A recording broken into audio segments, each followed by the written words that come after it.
Hey everyone, I'm Michael, and welcome to another video. This is gonna be a little interesting. Lately, I've been playing Sonic Riders on PS2, using my PS3 to emulate it, which works really well. And, you know, this is one of my favorite Sonic games, to be honest with you. One of my favorite characters happens to be Chet the Hawk, who I now have a plushie of right in front of me, which is, like, really awesome. Anyway, the reason I'm in Sonic Riders right now is because I want to show you guys a gameplay mechanic inside Sonic Riders that, I may or may not have recreated as a programming productivity tool. So let's actually hop into the game and I'll show you what I mean. Alright. So we're gonna go for a single race.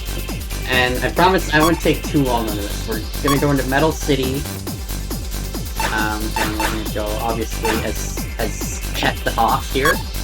No way I'm gonna lose! And I'm gonna let the game run, right? Okay. So once the game actually boots up here... This contest will kick off in a short time. No way I'm gonna lose!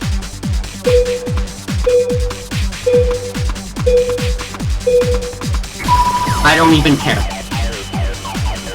Alright, so... in the bottom corner, I'm just gonna let this run on autopilot. There's an air condition.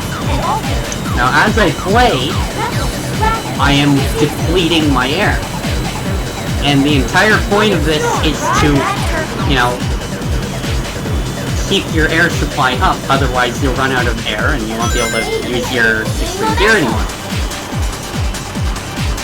When you start to run out of air, the game's gonna start playing a sound effect warning you. Great job!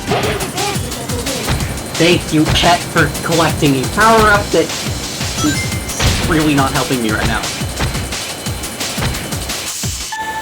And for... really?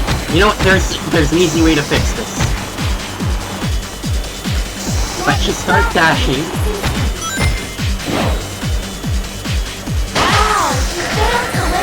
Eventually I will start to deplete air. And there's the sound effect it's playing. So let's do that side.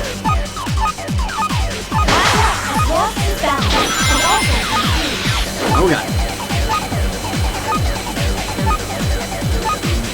So you hear that sound, right? And eventually I will run out of air.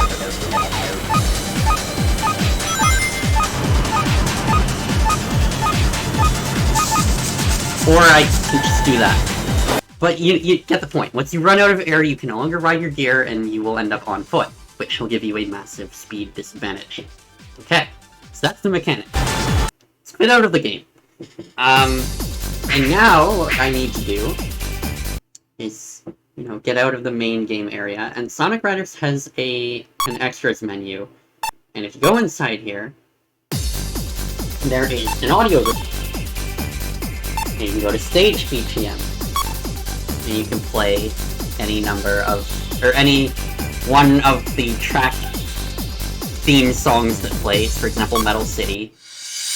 There's the track we were just in, and this will play on loop for eternity as long as your console is working. Okay.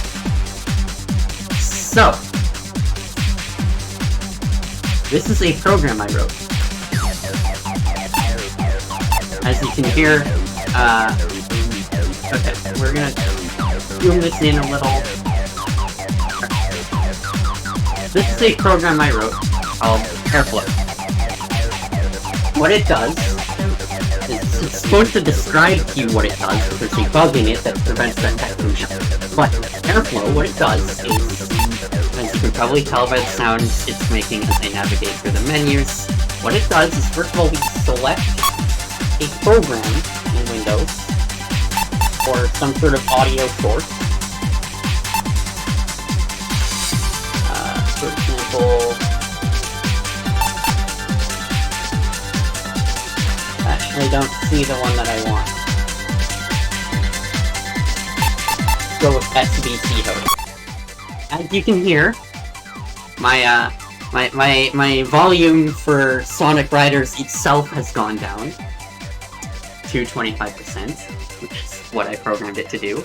And there's a screen here on my main monitor that you guys are looking at with an air gauge, and it's telling me that I'm controlling SVC host as the application, because SVC host manages the listen mode feature in Windows, I guess, maybe? But this air gauge is at 0%, that's what it starts at. And what I can do, if I hit the Windows key, as you can see, the air gauge filled up for a little bit. You hear that sound effect? It played the same sound from the game. If I go into Notepad, you're going to see that air gauge filled up a little bit more. You might be starting to understand what's going on here. Whoops. Oops, okay. So if I grab on Notepad and drag it down, theoretically, based on what we just saw, if I type on my keyboard, my air gauge should increase.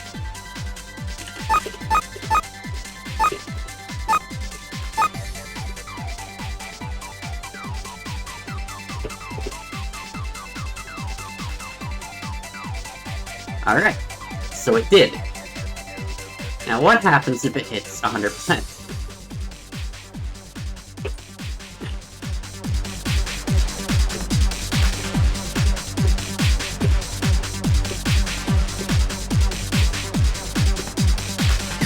As you can see, the entire screen goes red and the music turns up. And I start to lose flow, or air, which happens when I stop typing, or when I start to hit the backspace key a lot.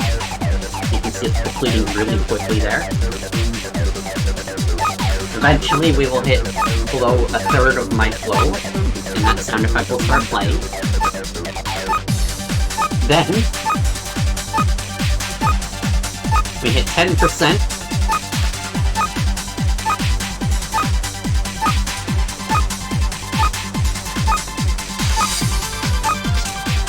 It starts to speed up a little.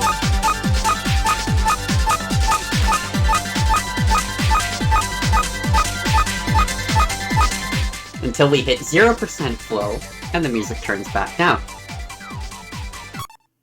So, basically what I've done is I've created a program that takes a Windows program, an audio source of some sort, and controls its volume. And it monitors system-wide keyboard events to determine, basically, how much of a flow state you're in while you're writing code or typing up a document or chatting on Discord. And the idea is, once you hit 100% flow, you're probably listening to some background music and you would like to turn that up. Now, normally, when I'm at a massive flow state like that, I would just reach my hand up and turn up my headset, which would have the same effect. But that requires taking my hand off the keyboard, obviously. So this program does it automatically. And the other interesting part is it controls a specific application. What do I mean by that?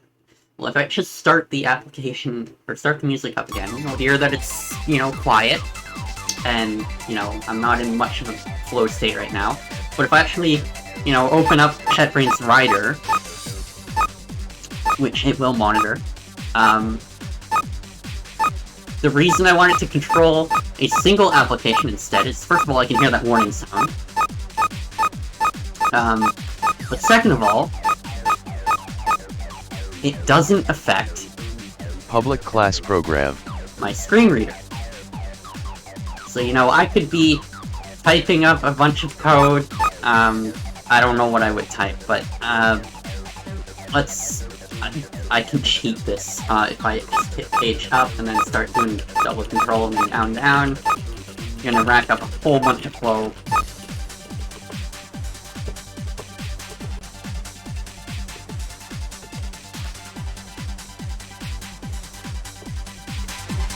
So you see the music is gonna turn up.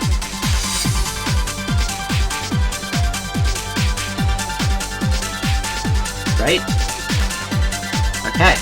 And then I can still, at max volume, else if current air equals 0.1. Now eventually I might get stuck and, it's gonna yell at me and maybe I'll delete a whole bunch of code. It's gonna go, whoa, you're making a lot of mistakes. I'm gonna turn your flow down.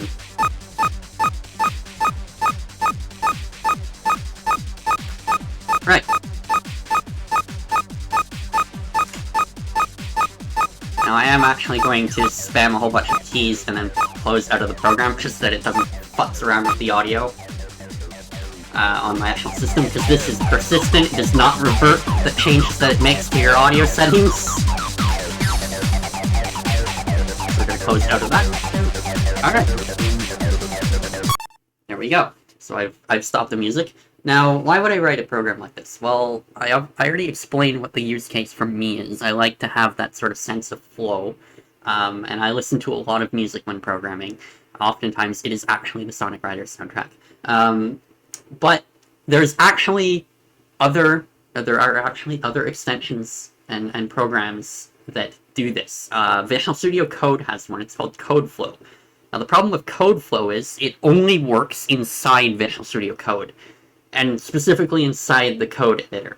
So, you know, in this area of the screen where your actual code is. Now, the problem with that is sometimes you will end up needing to use a terminal, or maybe you're making a Unity game and you need to type stuff in a dev console or in the actual game itself.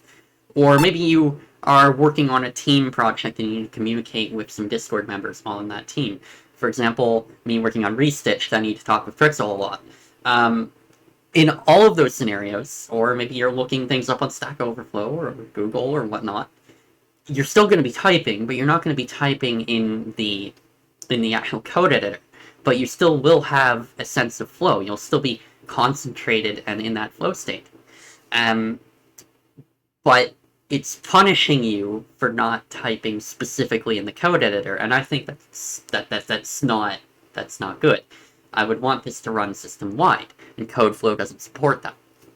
Another thing with CodeFlow is the audio is system-wide, so it affects your master volume. So if you had set the music volume to 0% when you are out of flow, obviously I would not be able to hear my screen reader, which is not ideal. And also, it means that you know, you don't really have as much control over what program actually gets controlled, because you might have some program that you want to actually hear no matter what. Another issue with CodeFlow that I had is that the audio does not decrease smoothly. It increases over time as you type and decreases over time as you stop typing, but it doesn't do it in a smooth curve. Whereas what this does is it only changes your volume when you hit max flow or you run out of flow, and it does it over, I believe, 2 seconds with a smooth fade when you hit max flow, and it increases the volume, and it does 1 sec or half a second when you actually lose your flow, and it does it smoothly.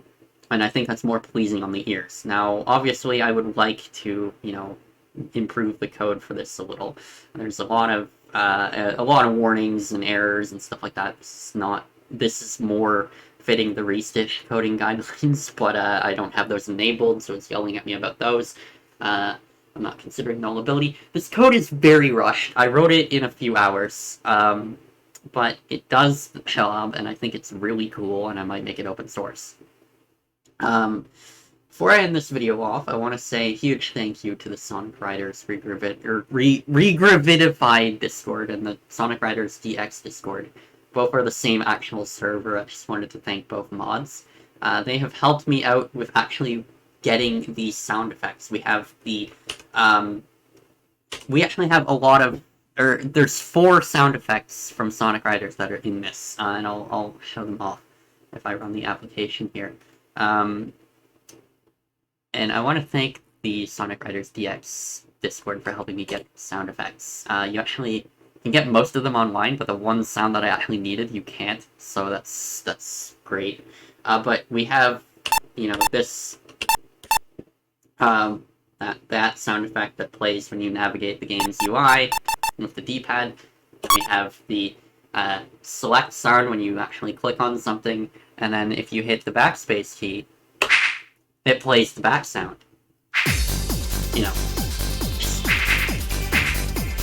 I'm gonna back out of the menu there. And yeah, this is really neat. So, you know, you can choose any application. For example, I usually have it hooked up to Spotify, because that's mainly what I listen to music in. But, you know, I could control OBS, I could control Airflow itself. Don't do that, that'll bug it out. You know, there's Spotify Premium. SBC host would be, I believe, your whatever devices you have listen mode enabled on. So that's the feature where you can take a microphone and have it output as a monitor to your main speaker. One moment while I quit the game. Scared the hell out of me there. Okay. And then of course, Shell Experience Host. That would be your desktop, and then that would be all your system sounds. You could control Steam. You could control a Discord voice chat if you really wanted to. You know, anything like that. And then if the application doesn't actually show in the list, for example, maybe I opened up Google Chrome and just started playing a YouTube video. YouTube, not Reddit. You know, let's do Monster Cat. No, was, you know, they're playing some Monster Cat music. You know, it's obviously not going to show in the Airflow menu right away because Chrome is just open as an audio source. But you hit refresh, and there's Chrome. And now, I'm controlling Chrome. If you're wondering what that airplane sound in the background is, that is my PS3. I'm going to turn that off. Thank you, Whitman. That's gonna go away soon. But yeah, now I'm listening to Monster Cat music, and, you know, this whole thing is working. And a whole bunch of keys, increase my flow. There we go. So yeah. Few bugs, few issues. But you know, we recreated the Sonic Riders air mechanic in C# and Win32. With that said, pause that. With that said, I've been Michael. As always, hope you learned something, hope you found it interesting, and I will see you guys in the next video. Thanks for watching. YouTube, please do not copyright claim this. Seriously. YouTube Sega. This was a fun experiment. I needed the music. Anyway, that's gonna do it. See you later.